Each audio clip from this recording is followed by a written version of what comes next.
Weekend, c'est le dernier film après 10, 12, 14 films que tu as fait avec Jean-Luc dans les années 60. C'est ça, oui. Et qu'est-ce que c'est tes mémoires, tes souvenirs de cette période? Alors, je veux dire, il y avait deux choses sur Weekend que Jean-Luc cherchait. Je veux dire, comme sur tous les films, il y a toujours ce côté de dire on va faire quelque chose que les autres n'ont pas fait. Bon, alors là, on avait fait quand même pas mal de choses que les autres n'avaient pas fait. Alors là, si on veut, l'idée s'était un peu rétrécie. Alors il avait décidé de tourner ce film-là en utilisant une pellicule le plus rapide possible du marché et en la faisant développer pour augmenter la sensibilité. Bon, de manière à avoir une pellicule très, très, très sensible. Alors, je veux dire, ça fait un gros inconvénient parce que pour faire la prise de vue dans la journée et des trucs comme ça, on était obligé d'enfiler des filtres pour couper de la lumière. C'était pour cadrer, il fallait mettre, dès qu'on avait sorti la caméra, il fallait se mettre des lunettes de soleil parce que sinon on était ébloui. Bon. Et puis la deuxième chose, c'est qu'on lui avait imposé de prendre Mireille d'Arc, et c'est pas elle qu'il aurait voulu avoir.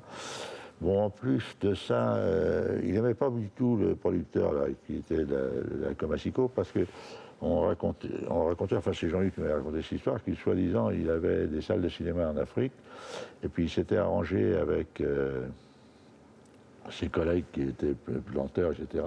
Et quand on payait les ouvriers, on leur retenait le prix des billets de cinéma. On leur donnait le billet de cinéma quand même, mais on leur retenait, c'est-à-dire qu'ils étaient obligés d'acheter une place de cinéma. Alors Jean-Luc, naturellement, avait trouvé ça absolument scandaleux.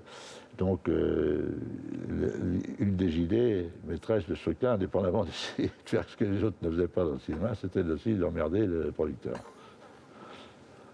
Et comment il l'a emmerdé? Ben, il l'a emmerdé parce qu'il avait décidé que la première semaine, on ne tournerait pas. Alors le producteur a dit, ben, si on ne tourne pas, c'est pas la peine qu'on commence. Et il a dit, mais si, je veux que tout le monde soit payé parce que on ne tourne pas, mais si par hasard j'ai une idée, je siffle et tout le monde arrive et on tourne.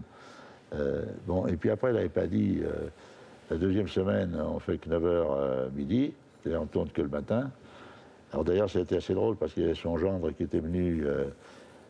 à l'époque, il jouait les British. Il est arrivé avec son petit parapluie et son chapeau melon, et sortant de sa Rolls. Et puis, il était vers 11h30. Il voit les ouvriers qui étaient en train de charger le matériel. Il dit, ah, bon, on change le décor. Ah, ben non, monsieur, aujourd'hui, cette semaine, c'est que le matin qu'on travaille. Et puis après, il a eu cette idée aussi de faire ce travelling qui était soi-disant le travelling le plus long du monde. C'est un truc qui faisait 300 mètres. 300 mètres, c'est le nombre de rails qui était disponible dans toute la France. Du même modèle qu'on pouvait mettre bout à bout. Bon, alors on s'était foutu dans un champ qui était légèrement en pente. Alors il a fallu faire toute une construction pour rattraper la pente. Une construction assez solide parce qu'il fallait mettre dessus 2 chariots de travelling, le crabe de lit qui fait 250 kg. C'est-à-dire qu'on a mis pratiquement, les constructeurs, ils ont mis pratiquement une semaine pour monter ce truc-là. Et alors on a passé la journée pour faire ce tournage, qui était assez compliqué à mettre en place. Et quand le film a été au montage, il a coupé le travelling en deux. Il y avait une première partie de 150 mètres, puis la deuxième partie. Alors après, il y a eu beaucoup de choses comme ça. C'est-à-dire, c'était sur de la musique, de faire la caméra qui tourne sans arrêt. Alors à l'époque, c'était assez compliqué parce que les caméras étaient encore alimentées avec des moteurs triphasés, c'est-à-dire donc il fallait qu'on fasse un certain nombre de tours de fil avant pour que ça se déroule au fur et à mesure qu'on tourne pour ne pas se coincer. Bon. Enfin, pour le reste, à part qu'il était de mauvaise humeur pendant pratiquement tout le film. Et ça, c'était normal ou pas normal? Ben, je veux dire, c'était normal, je veux dire, dans la mesure où, a priori, il y avait il y avait des choses qui l'agaçaient, en particulier, je pense, la comédienne, bon, qui était charmante, mais la pauvre malheureuse, c'est elle qui supportait les crises. Bon, et puis peut-être aussi les rapports qu'il avait avec le producteur. Oui. À la fin du film, il dit fin du cinéma. Oui. Et on m'a dit qu'il a dit à son équipe, qui était son équipe pour 5, 6, 7, 8 ans, Oui. qu'il n'attend plus de travailler avec lui. Moi, je n'ai pas de souvenir là. je n'ai pas du tout ce souvenir-là. Mais en fait, je veux dire, c'est vrai qu'à ce moment-là, comme il m'avait dit, il m'a dit un peu plus tard, il m'a dit qu'il a eu la révélation qu'il était marxiste-léniniste et que de ce fait, il ne pouvait plus faire de film avec l'argent du capital. Tellement comme l'argent vient du capital, c'était un peu plus compliqué de trouver pour faire des films. Oui. Alors, tu attendais à la fin du week-end, tu attendais travailler encore avec lui ou... Non, je n'attendais pas spécialement parce que, je veux dire, j'ai toujours eu des rapports. Jean-Luc, c'est un personnage que j'aime beaucoup, hein, mais j'ai toujours eu des rapports qui sont. Autant, c'était des rapports très chaleureux sur le tournage, c'est-à-dire qu'on s'entendait très très bien tous les deux. Enfin, pas tout le temps, mais enfin, disons comme des vieux amants, parce que de temps en temps, on s'engueulait. Mais on s'entendait assez bien. Mais en dehors des films, on ne se voyait jamais. C'est-à-dire qu'en général, comment ça se passait, je veux dire, il me téléphonait pour me dire, tiens, je vais faire un film, alors il faudrait que je t'en parle. Si tu veux, on pourrait déjeuner tel jour, bon, on se donnait rendez-vous. Et puis là, il commençait par me dire, bon, donc on va faire un film, je voudrais le faire à telle date, etc. Bon, c'est une histoire il commençait à raconter 2-3 trucs. On commandait, il mangeait, il disait plus un mot, et on se disait au revoir, et je n'en savais pas plus. Oui, oui. Voilà. Pendant le travail lui-même, comment est-ce que vous communiquez? Bon, c'est-à-dire, en fait, il est assez explicite hein, sur ce qu'il veut. Je veux dire, il explique ce qu'il va faire. Mais ça a toujours été comme ça. Hein. Je veux dire, quand on a fait À bout de souffle, qui était le premier film, bon, c'était... comme c'était l'idée, c'était d'un reportage, c'est-à-dire donc avec une seule prise. Hein, puisqu'il voulait rester dans ce jeu-là. C'est-à-dire donc il explique, voilà, il va faire ça, il va aller à tel endroit, etc. On le suit, on est comme ça. Bon. Et là, je veux dire, généralement, les explications, ça se borne à ça. C'est-à-dire, bon, il va faire ceci, il va faire cela, il faut le garder comme ça, comme ci, puis quand il sera à tel endroit, il faut essayer d'être plus gros ou je sais pas quoi. Bon. Et puis, après, une fois que c'est fini, qu'il a fini d'expliquer, il ne faut plus aller essayer de lui redemander quelque chose d'autre. Bon, autrement, il était, enfin, pour moi, je veux dire, je l'ai trouvé toujours relativement clair. Ou en tout cas, quand il n'est pas clair, quand on va à les roches, il ne fait pas trop d'histoire, ou simplement il dit « Ah ben, je t'ai expliqué ça, tu as dû penser que c'était comme ça, et c'est pas ça que je pensais. » Bon, mais ça s'arrête là. Oui. Et tu faisais l'éclairage et le cadrage. Oui. Et ça posait des problèmes ou c'était mieux comme ça? En principe, quand les films ne sont pas trop compliqués, au point de vue lumière, je préfère faire les deux. D'une part parce que, je veux dire, quand on ne fait pas le cadre, il y a plein de clients qui veulent regarder dans la caméra. Hein. Forcément, il y a le cadreur, celui qui fait le cadre. Bon, il y a le chef opérateur qui voudrait bien voir l'image. Il y a la script qui voudrait bien savoir ce qui se passe. Le premier assistant qui voudrait lancer sa figuration. Le metteur en scène qui veut aussi bien voir. C'est-à-dire qu'on fait la queue. C'est des tickets. C'est comme pour la sécurité sociale. Hein. Je veux dire, il faut faire la queue pour pouvoir rentrer dans le système. Alors, moi, je préfère... parce que là, comme ça me permet de voir 2 fois plus. Hein, puisque je le vois comme cadreur et comme chef opérateur. Bon, et est-ce que vous avez l'idée quand tu tournais un week-end, c'est un film assez grinçant, quoi. Enfin, c'est vraiment un film de quelqu'un qui a une dégoût pour la vie presque totale. Ça se sentait ou non? Oui, parce qu'en réalité, je veux dire, il avait ce côté d'être... En réalité, c'était il en avait à tous ces chauffeurs du dimanche en fait, je veux dire, ce qui se passe maintenant, je veux dire, hein, qui vont se casser la gueule sur la route en faisant n'importe quoi, je veux dire. En fait, c'était ça l'idée, je veux dire, global. Indépendamment de toute une histoire politique qu'il a greffé dessus un peu plus dans l'histoire. Et il semblait plus sombre, plus noir dans le tournage ou non? Non, c'était pas... Non, il commençait à dériver un petit peu, disons, à partir de... Quand on a commencé par la chinoise, il était un peu plus...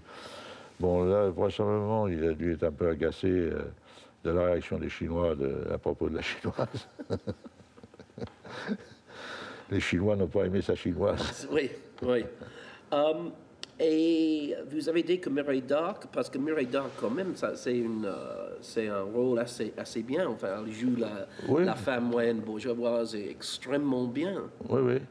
Oui, oui, mais en même temps, il faisait un report sur elle. Je veux dire, bon, par exemple, il essayait de.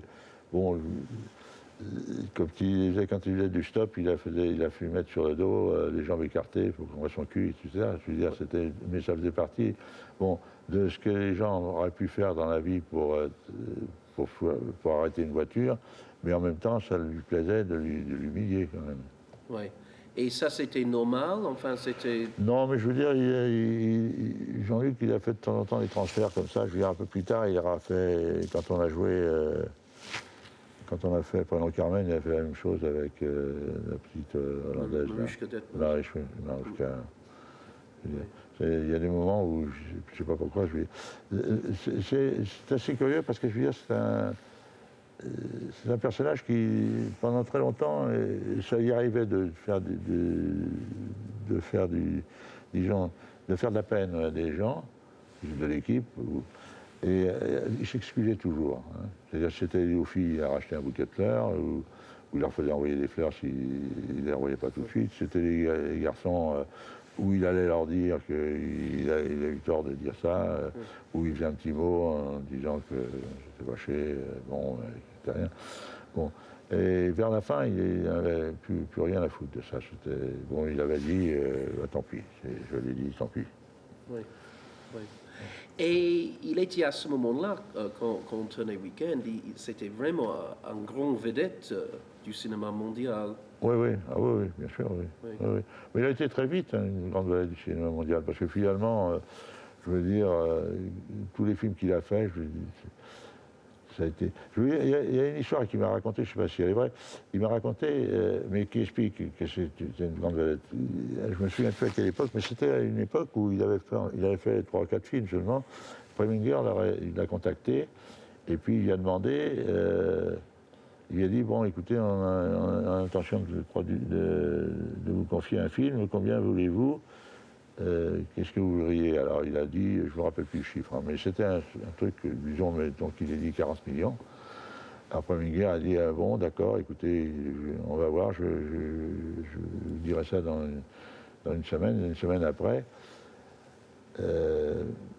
Preminger vient rencontre Jean-Luc et il dit à Jean-Luc, bon, écoutez, 40 millions, vous savez, c'est énorme, hein, c'est vraiment énorme. Il y a très peu de gens qui ont ça. Mais on a décidé que c'était d'accord, on va vous les donner. Et Jean-Luc dit, mais non, parce que 40 millions, c'est pas pour mon salaire, c'est pour faire tout le film. Et du coup, Preminger a dit, bah, alors si c'est ça, non. Alors. Bon, il fait plus de 10 ans après le Week-end, avant que tu travailles encore avec Jean-Luc. Ouais. Tu as eu des contacts avec lui pendant cette période? J'ai eu un contact avec lui une fois, tout à fait par hasard, chez de Bourgard, mais c'était un contact comme ça, fortuit. Enfin, il n'a jamais cherché à me voir. J'en ai eu un autre après, quand on tournait l'aveu avec Costa Gavras, parce qu'il voulait... il avait un document sur le cinématographique, sur le procès Slansky, et il pensait que ça intéresserait Costa. Donc il m'avait demandé de venir le voir, et puis de jeter un œil sur le document pour que j'en parle. Je pense que c'était un truc très intéressant, parce que ça permettait d'avoir des éléments sur la costume, la façon dont d'organiser le tribunal, etc. Bon, mais en fait, il y avait un de ses collègues qui y avait pensé avant, et qui l'avait vendu à Costa. C'est-à-dire qu'il y a Jean-Luc qui arrivait après. Donc, c'est pas fait. Et après ça, comment le contact est repris? Après, il m'a fait contacter par sa secrétaire, une secrétaire, pour me demander si éventuellement je serais d'accord pour faire un film pour lui. Bon, j'ai répondu comme d'habitude, je disais, quand il s'agit d'un film avec Jean-Luc, je suis toujours libre, je m'arrangerai. Et peut-être 15 jours, 3 semaines après, il me dit, bon, Jean-Luc est d'accord, il accepte votre candidature. Je n'étais pas candidat du tout, enfin bon. Et puis, comment est-ce que c'était la réunion après, disons... Oh, ben, je veux dire, la réunion a été bon, il faut raconter, parce que alors il m'avait donné rendez-vous au studio de Boulogne, non, de Billancourt, au studio de Billancourt. Bon, alors, comme j'étais pas à Paris à ce moment-là, donc c'est un endroit qui est très difficile pour stationner les voitures. Alors donc j'étais parti très très tôt.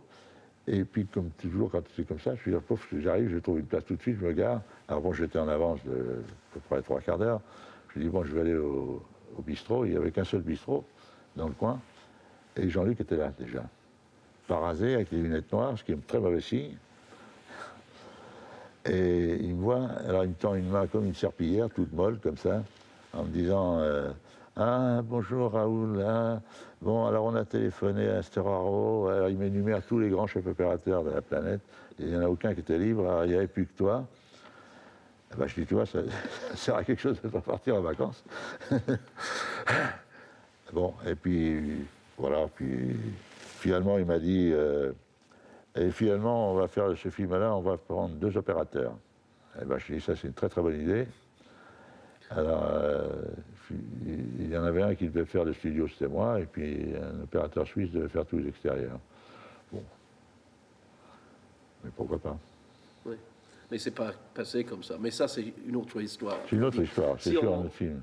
Si on rentre à week-end, est-ce qu'il y a des autres souvenirs de cette période? Non, je veux dire, je sais que... Il y a une chose qui m'avait frappé dans cette histoire, c'est que, toujours pour faire chier le producteur, il avait décidé alors, le problème, c'est que c'était des accidents, donc il y avait toujours des voitures qui étaient très esquintées. Il avait décidé de foutre en l'air sa voiture. Bon, et c'est un truc assez curieux, parce que je veux dire, les gens, finalement, ils aiment bien leur voiture, en général. Hein. Et c'est la première fois que je vois un gars qui arrive avec sa bagnole, était en très très bon état, elle était presque neuve. La dernière production, il avait gueulé parce qu'il trouvait que c'était très cher d'acheter cette bagnole. C'était une Alfa Romeo qui était bleue. Et il a pris une grosse masse, et puis il a tapé sur sa bagnole pour la casser. Et ça m'avait frappé parce que je me suis dit, c'est incroyable, je veux dire, parce que même les gens, quand leur voiture, ils ont des ennuis avec, ça les embête de taper dessus. Hein. Oui, oui. Bon, les gens qui vont voir Week-end, c'est presque 40 ans depuis qu'on l'a tourné. Ouais. Qu'est-ce que tu dirais aux gens qui vont le voir? Non, mais je pense que le problème de Jean-Luc, je veux dire, c'est... Moi, je veux dire, j'ai pas revu hein, depuis qu'il est tourné, donc je n'ai pas d'opinion pour l'instant. Bon, en même temps, je suis assez mauvais juge sur ces choses-là, parce que quand on... je veux dire, les rapports qu'on a par rapport à un film, ça correspond à la vision du film fini, ce qui veut dire, c'est l'émotion qu'on en a, et plus la façon dont ça s'est tourné, les rapports qu'on a eus avec les comédiens, avec l'équipe, avec des choses comme ça. Je veux dire, donc c'est un truc qui est... Alors voilà, la seule chose que je peux dire, c'est que sur les films de Jean-Luc, il y a des films qui sont emmerdants, il y en a qui sont très très emmerdants, mais par rapport aux autres metteurs en scène qui font des films emmerdants, emmerdants pendant 1h30, Jean-Luc, il y a au moins 20 minutes toujours qui sont fantastiques. Hein. Bon, ce qui fait que finalement, c'est pas vraiment on s'est emmerdé pendant 1 heure seulement. Hein. Non, c'est son côté à lui qui est assez extraordinaire, c'est qu'il arrive toujours à un moment donné à reprendre tout le monde en main et faire passer une émotion importante.